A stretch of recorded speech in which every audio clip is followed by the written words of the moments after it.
Então, antes de sair do menino, quando o espírito ouviu a ordem, ele fez o quê? Agitou, fez o menino gritar, o menino berrava, gritava e agitava muito. Saiu deixando como se estivesse morto, quer dizer, o menino caído. E o menino estava ali paralisado, que parecia que havia perdido os seus sentidos. E as pessoas que estavam ao redor disseram: morreu. Morreu. Porque às vezes é assim, querido. O modo, às vezes, como Deus age, parece que a situação piorou. Você leva a pessoa a Jesus, você fala com Jesus, ele começa a agir, começa a operar, e a situação parece que piorou. Então, o pai foi pedir socorro a Jesus e o filho morreu. As pessoas pensaram que havia morrido, mas o menino havia morrido. Mas Jesus, tomando pela mão, o ergueu e ele se levantou.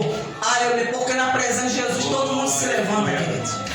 Se você trouxer alguém a Jesus, essa pessoa pode estar no chão, ela pode estar no fundo do poço, ela pode estar caída na sarjeta, ela pode querer estar sem esperança na vida.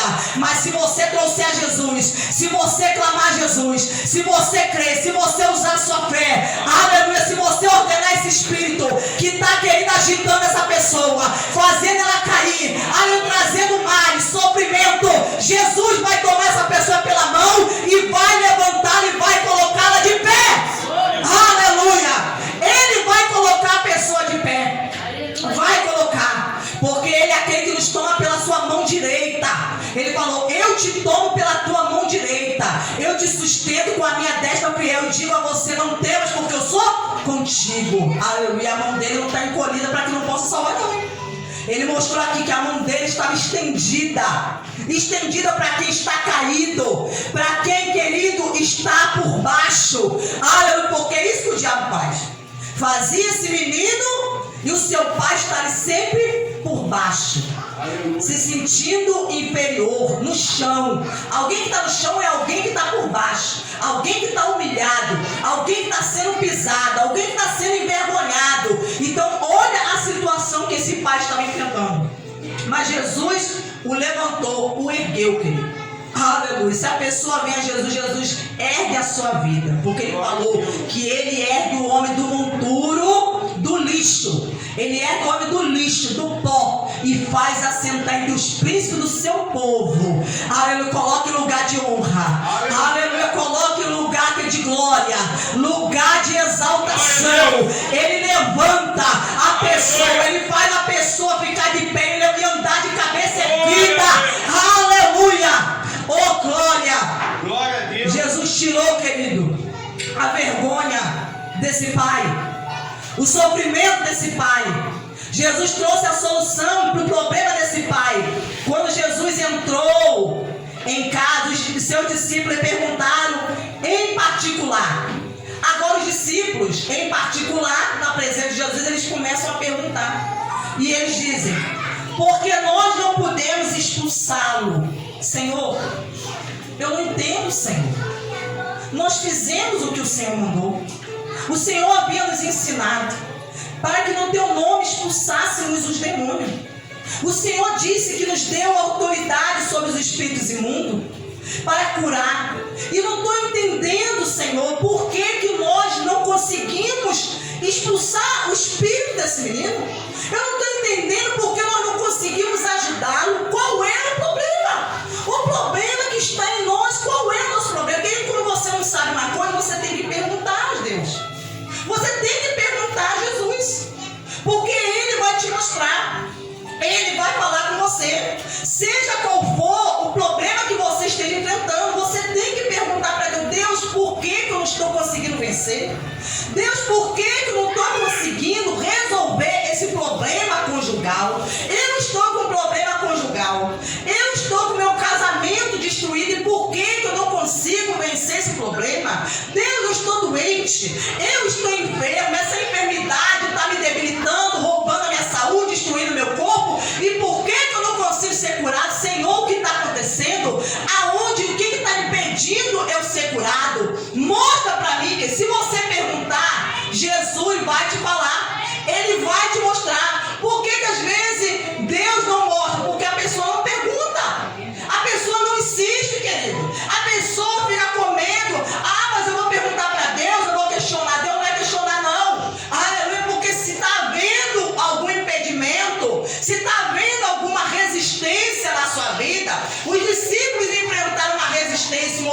oposição. E eles quiseram saber, Senhor, por que aquele espírito se opôs a nós? Por que ele não se submeteu à nossa autoridade? Por que ele não saiu da vida daquele menino? Nós vamos fazer o que o Senhor mandou. Aí Jesus falou. Jesus respondeu: esse tipo de espírito, essa espécie, esse tipo de espírito só pode ser expulso por meio da oração e do jejum. Aqui está a resposta, irmão. Quando você está lidando com um espírito, aleluia, que está ali causando um problema há muito tempo, você está lidando com um espírito de resistência. O espírito está oferecendo a você resistência. Então esse espírito ele não vai sair com facilidade, não. Aleluia! Porque os discípulos expulsaram os espíritos de outras pessoas e saiu de imediato com facilidade. Mas agora Jesus estava dizendo: vocês se depararam com um espírito que é um espírito de resistência. Ele resistiu a vocês, resistiu à fé de vocês, resistiu à autoridade que foi dada a vocês. Mas por que ele resistiu? Porque o Espírito sabia que os discípulos, eles não tinham o hábito, querido, eles não praticavam a oração e nem o jejum. Eles não praticavam. Vamos ver isso. Aleluia. Antes de a gente encerrar, já estamos encerrando. Diz aqui, Lucas capítulo de número 5, versículo de número 33. Diz aqui, Lucas 5,33. Então eles disseram a Jesus: os discípulos de João frequentemente jejuam e fazem orações, e os discípulos dos fariseus fazem o mesmo. Alguém chegou a Jesus e perguntou: Senhor, os discípulos de João Batista, frequentemente jejuam e fazem orações. E os discípulos, aqueles que seguem os fariseus, fazem o mesmo. Eles também praticam oração e o jejum. Mas os seus discípulos comem e bebem. Jesus, porém, lhes disse: será que vocês podem fazer com que os convidados para o casamento jejuem enquanto o noivo está com eles? No entanto, virão dias em que o noivo lhes será tirado, e então naqueles dias eles vão jejuar. Então, Jesus está falando que enquanto Jesus estava ali presente, os discípulos não praticavam a oração e nem o jejum. Por causa da presença de Jesus. Mas Jesus estava falando: mas vai chegar o dia que o noivo vai ser tirado. O noivo vai retornar ao Pai. Nesses dias vocês vão jejuar. Quando ele fosse retirado, Jesus falou: vocês vão ter que começar a jejuar. Então a oração e jejum não era uma prática constante, frequente na vida dos discípulos. Não era. Vou te mostrar aqui outro versículo aqui, outro. Aleluia. Abra sua Bíblia em Lucas capítulo 11, versículo de número 1. Jesus estava orando em certo lugar, e quando terminou, um dos seus discípulos lhe pediu: Senhor, ensine-nos a orar, como também João ensinou aos seus discípulos. Ou seja, eles pediram porque eles viram Jesus orando, porque Jesus não os obrigava a orar, mas Jesus os ensinava. Jesus mostrava, como eles deveriam orar, ensinava. Jesus estava ali como exemplo. Eles pediram: Senhor, ensina-nos a orar como João Batista ensinou seus discípulos a orar. Quer dizer, eles sabiam que eles deveriam orar, mas eles não oravam. Não oravam. Eles não tinham esse hábito como Jesus de orar. Jesus orava continuamente, frequentemente. Jesus estava sempre se retirando, em particular, para orar, para estar com o Pai. Subindo aos montes para orar. Passava madrugadas inteiras em oração, buscando o Pai, se consagrando, aleluia, dedicando a sua vida vida a Deus por meio da oração e do jejum. Então, jejum e oração era uma prática frequente na vida de Jesus, mas não era uma prática frequente na vida dos discípulos, querido. Na vida dos discípulos. Outra passagem que eu quero mostrar a você, no jardim do Getsêmanes, Lucas, capítulo de número 22, versículo de número 39. Lucas 22, 39. E saindo Jesus, foi como de costume para o Monte das Oliveiras, e os seus discípulos o acompanharam. Chegando ao lugar escolhido, Jesus lhe disse: orem para que vocês não caiam em tentação. Jesus sabia o que iria acontecer. Jesus sabia, estava no jardim do Getsêmani, e ele sabia que Judas já estava se aproximando para traí-lo, entregá-lo na mão dos soldados, na mão, das autoridades, para prendê-lo. Então Jesus instrui os seus discípulos: orem para que vocês não caiam em tentação. Ele, por sua vez, se afastou um pouco e depois ajoelhou e orava, dizendo: Pai, se queres, afaste de mim este cálice, contudo, não se faça a minha vontade, mas a tua. Então lhe apareceu um anjo do céu que o comportava, e estando em agonia, orava mais intensamente.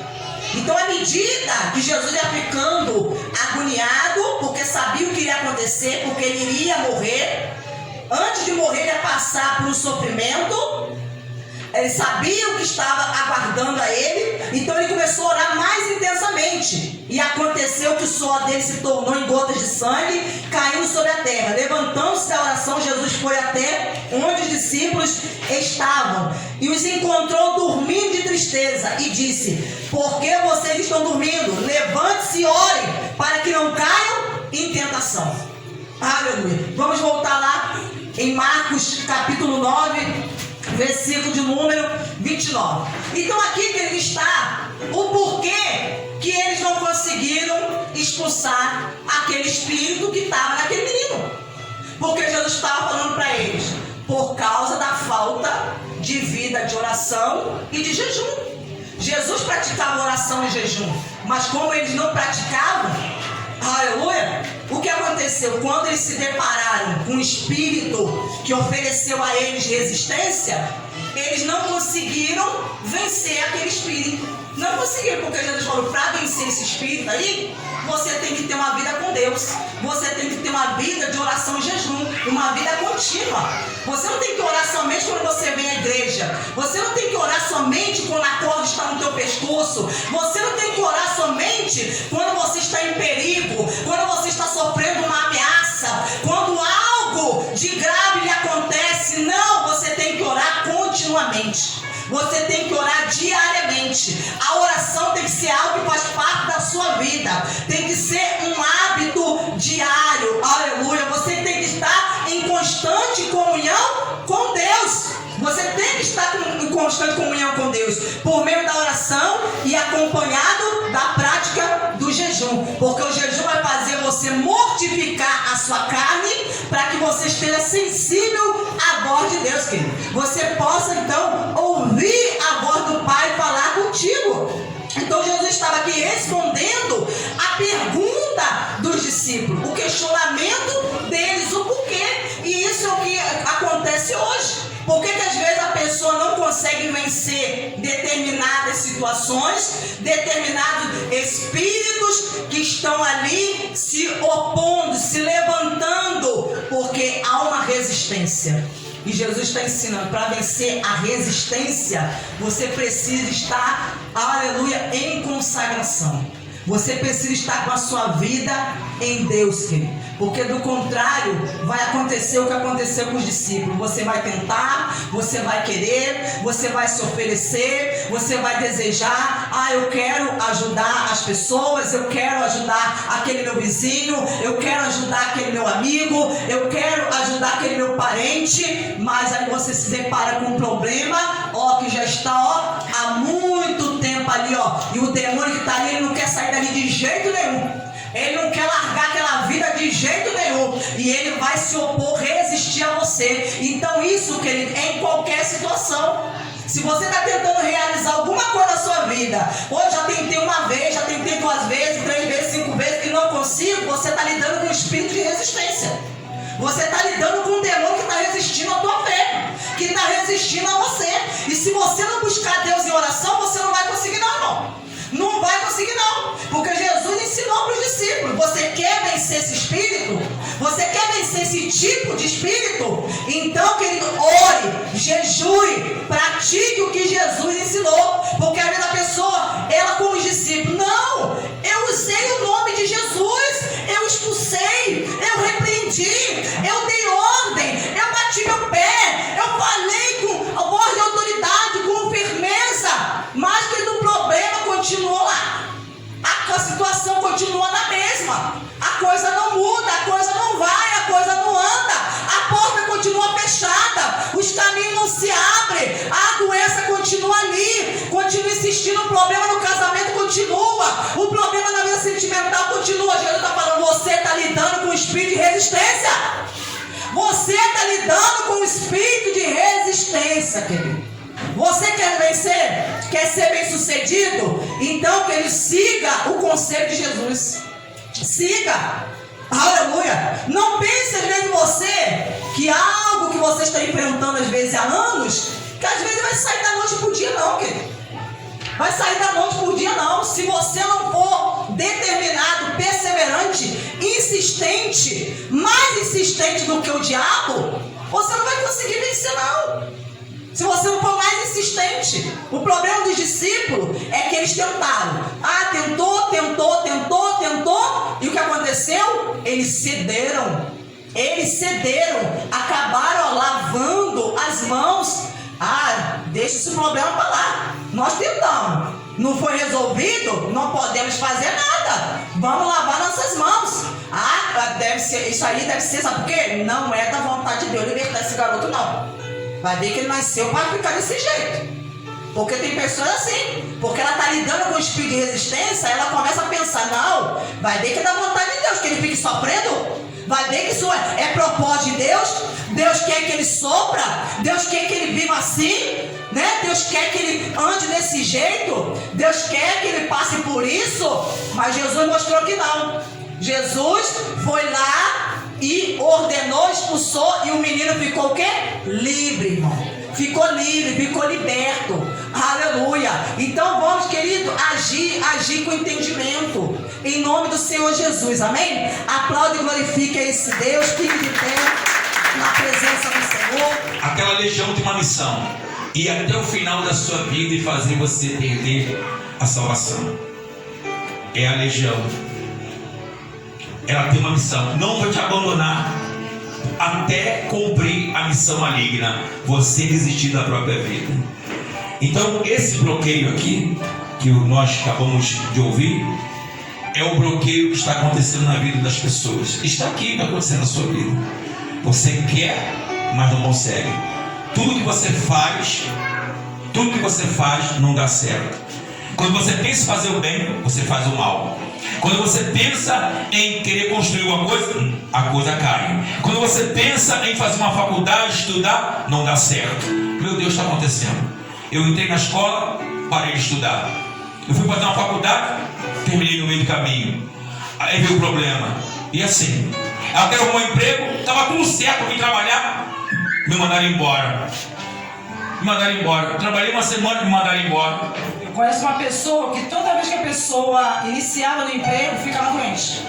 Era só iniciar, a pessoa estava bem porque saúde. Havia o quê? Um bloqueio. Aí iniciava o primeiro dia, segundo, daqui a pouco a pessoa adoecia. Aí tinha que abandonar o trabalho. Toda vez isso acontecia com frequência. Era só um mau trabalho. Entendeu? Porque é um espírito que luta contra a pessoa, para a pessoa que não progredir, não trabalhar, a pessoa passar fome, ficar pedindo emprestado, ficar passando necessidade, a pessoa ficar devendo, porque a pessoa necessita de trabalhar, né? De pagar suas contas, mas era só começar que acontecia algum problema. Porque tem pessoas aqui com caminho travado. Verdade. Está travado, pastor. A pessoa foi procurar emprego. já botou o currículo. Recebe vários não. Não tenho vaga. Não. Quem sabe uma outra oportunidade. Quando aparecer, a gente entra em contato, te chama. E já fez isso uma vez. Chega um ponto que a pessoa fala assim: eu vou desistir. Porque a pessoa acaba cedendo e se entregando àquela condição, àquela situação. Por quê? Porque a pessoa não consegue ter um discernimento, que é um espírito que está lutando para Está travando o caminho. Agora eu vou te fazer uma pergunta aqui. Isso não se aprende em seminário teológico não, querido. É verdade. Isso não se aprende não, sabe por quê? Pastor, ele não sabe, mas eu vou falar. Nem você sabe, mas eu vou falar. Sabe por quê? Porque eu estou diante de Deus. Eu não posso mentir. Porque se eu mentir, eu estou servindo o diabo, não a Deus. 4 horas da tarde aqui, veio o cheiro de sangue no meu nariz. Cheiro de sangue. Sabe por quê? Deus falou que tem pessoas aqui que estão correndo um risco de morte. Ou ela ou alguém na família. Cheiro de sangue. Eu falei, meu Deus, que cheiro de sangue. 3 horas da manhã, aquele gato olhou para mim com os olhos de fogo. E eu fiquei arrepiado. Falei, meu Deus, Satanás, você é muito sujo. Eu levantei a mão, repreendi, porque foi uma coisa forte. Agora à tarde, aquele cheiro de sangue. Quando eu estava aqui na igreja, cheiro de sangue. Porque o diabo quer matar pessoas, quer destruir, quer derramar sangue. Por isso, pastor, Deus falou comigo domingo que ia tomar os vasos aqui. E se esses vasos que estavam aqui domingo, que recebeu muito de Deus aqui domingo, Deus quer usar essas pessoas. Com certeza. Deus quer usar essas pessoas. Então, em nome de Jesus.